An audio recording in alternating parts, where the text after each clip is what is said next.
Halo, Assalamualaikum warahmatullahi wabarakatuh. Anak-anakku sekalian yang soleh dan solehah, berjumpa lagi bersama Bunda dan Aziza. Halo juga teman-teman semua. Assalamualaikum warahmatullahi wabarakatuh. Bunda, kenapa Bunda sekarang bawa buku? Buku ini. Iya, Aziza. Bunda ingin mendongengkan sebuah buku untuk teman-teman di rumah. Kali ini tentang sifat dan karakter Rasulullah Shallallahu Alaihi Wasallam. Nah, judul buku ini adalah Pemimpin yang Adil dan Bijaksana. Aziza mau membacakan untuk teman-teman semua? Oke, boleh. Aziza sudah lancar membacakan, jadi nanti tolong teman-teman dibacakan ya. Aku sudah lancar membaca, Bunda. Tapi nanti kalau ada yang salah, tolong dikoreksi ya. Iya. Bunda juga menyimak bukunya kok, Aziza. Yuk sekarang kita buka bukunya dulu, lalu Aziza membaca untuk teman-teman di rumah. Oke? Oke. Kita buka mulai halaman di awal ya teman-teman. Ini nih bukunya. Judulnya Meneladani Sifat dan Karakter Rasulullah. Nah, tentang pemimpin yang adil dan bijaksana. Yuk kita mulai, Aziza. Bismillah. Dahulu kala kota Makkah dilanda banjir besar. Tembok Ka'bah hampir roboh diterjang air. Bangunan itu memerlukan perbaikan. Penduduk Makkah bersepakat untuk memperbaiki Ka'bah. Mereka pun membagi pekerjaan kepada kabilah-kabilah. Kabilah itu apa sih, Bunda? Aku nggak paham. Oh, kabilah. Kabilah menurut Kamus Besar Bahasa Indonesia berarti suku bangsa atau kaum yang berasal dari satu ayah. Oh, itu. Iya, aku paham. Aku lanjut ya, Bunda, untuk membaca. Oke, yuk dilanjut yuk. Itu tadi ya, sampai membagi pekerjaan kepada kabilah-kabilah teman-teman. Rasulullah yang saat itu belum menjadi nabi pun ikut ambil bagian. Tiap kabilah mengumpulkan sejumlah batu. Lalu dimulailah pembangunannya. Pembangunan itu dipimpin oleh arsitek Romawi bernama Bagum. Bakum, bukan bagum. Itu huruf Q. Ya, dibaca bakum. Oke, bernama Bagum. Begitu, Bunda. Terus, arsitek itu apa sih? Arsitek adalah seseorang yang ahli dalam perencanaan, perancangan desain, perkiraan anggaran, dan bertugas juga untuk pengontrolan pembangunan bangunan. Itu tugas arsitek. Wah, keren ya, Bunda. Berarti kalau mau jadi arsitek harus pintar. Harus pinter, rajin belajar. Azizah mau jadi arsitek?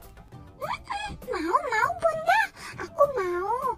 Nanti aku rajin belajar deh, gak banyak main. Janji?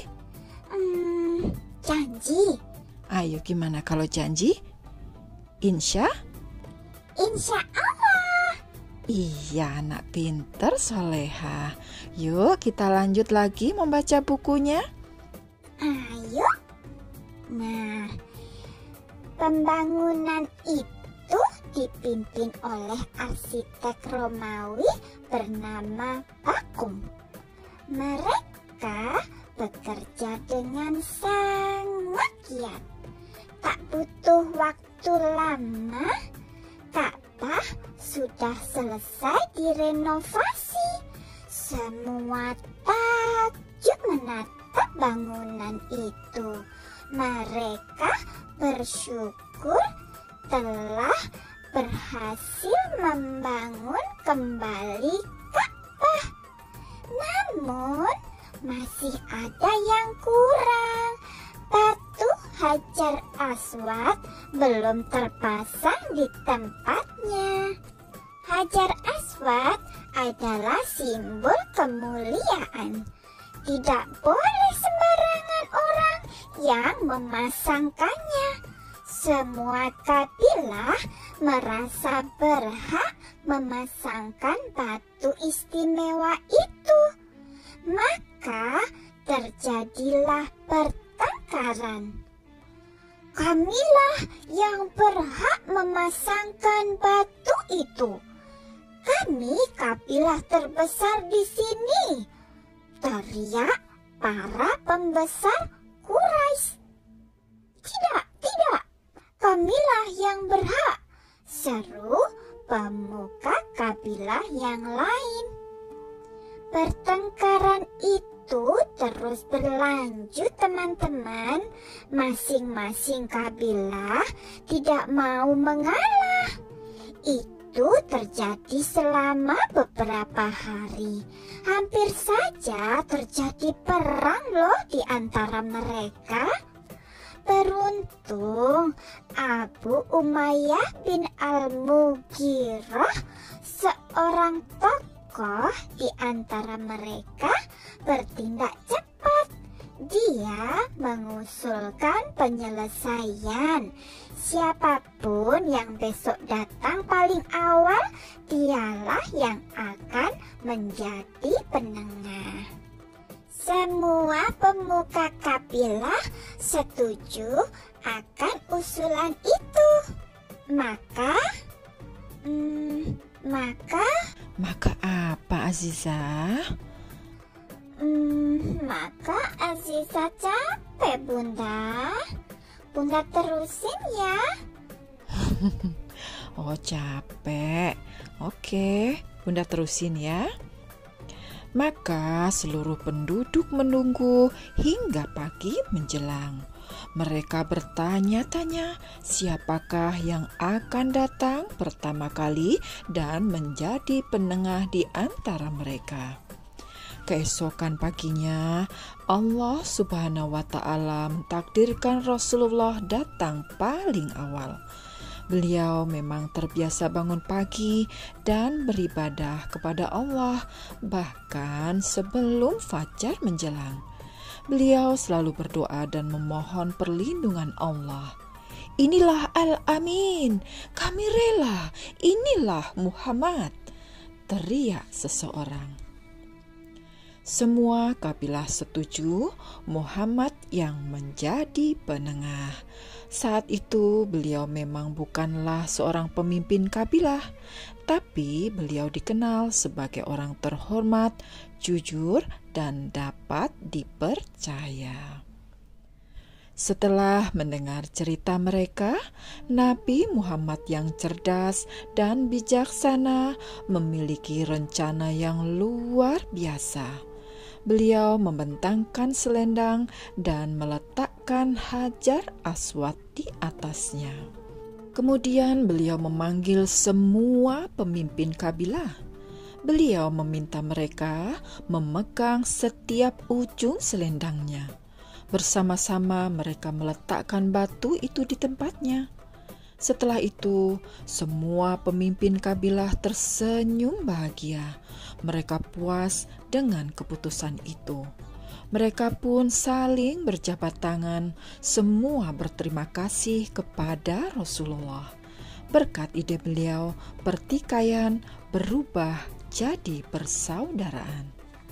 Kepemimpinan Rasulullah Muhammad SAW juga diuji saat pembagian harta perang. Seusai perang Hunain, beliau membagikan harta rampasan. Beliau memutuskan untuk membagikan harta lebih banyak kepada para mu'alaf.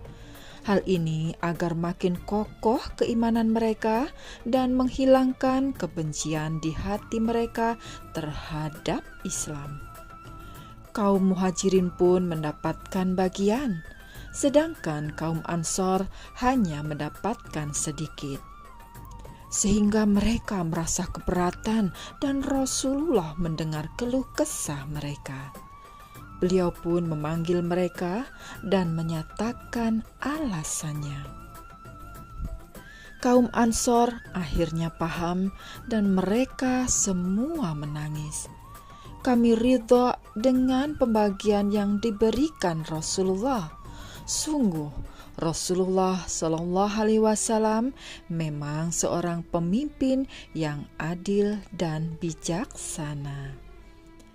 Nah, adik-adik yang baik, mari meneladani sifat Rasulullah Shallallahu Alaihi Wasallam. Beliau sangat adil dan bijaksana sebagai pemimpin.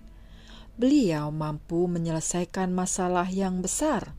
Nah, jika kalian menjadi ketua kelas, berlakulah dengan adil dan bijaksana seperti Rasulullah, ya. Sudah habis ceritanya, Bunda? Iya, sudah selesai dongengnya. Ayo sekarang Azizah baca ya kesimpulan dari buku ini. Oke. Teman-teman, Rasulullah Shallallahu Alaihi Wasallam selain sebagai seorang guru bagi umatnya, juga sebagai seorang pemimpin dari seluruh umat muslim yang ada di seluruh dunia. Beliau adalah pemimpin yang adil, bijaksana, dan cerdas. Bahkan sebelum beliau menjadi seorang pemimpin umat dan pemimpin negara, beliau sudah sering dimintain pendapat untuk menyelesaikan permasalahan masyarakat. Sebagai calon pemimpin, mulailah meneladani sifat Rasulullah dari sekarang ya. Nah, adik-adik saya, dengerin nasihat Azizah. Ayo, apa yang bisa kita ambil dari keteladanan sifat dan karakter Rasulullah? Yaitu menjadi pemimpin yang adil dan bijaksana. Nah, dongeng dari Azizah dan Bunda cukup sekian. Insya Allah kita berjumpa lagi dengan dongeng berikutnya. Ayo Azizah, pamit dulu dengan teman-teman. Azizah pamit dulu ya teman-teman. Lain kali Azizah akan membacakan lagi buku dongeng yang lain, karena Azizah masih punya judul-judul yang lain. Tunggu ya. Jangan lupa subscribe, like, dan komen channel ini. Benar ya, supaya Azizah dan Bunda semakin bersemangat. Makasih ya.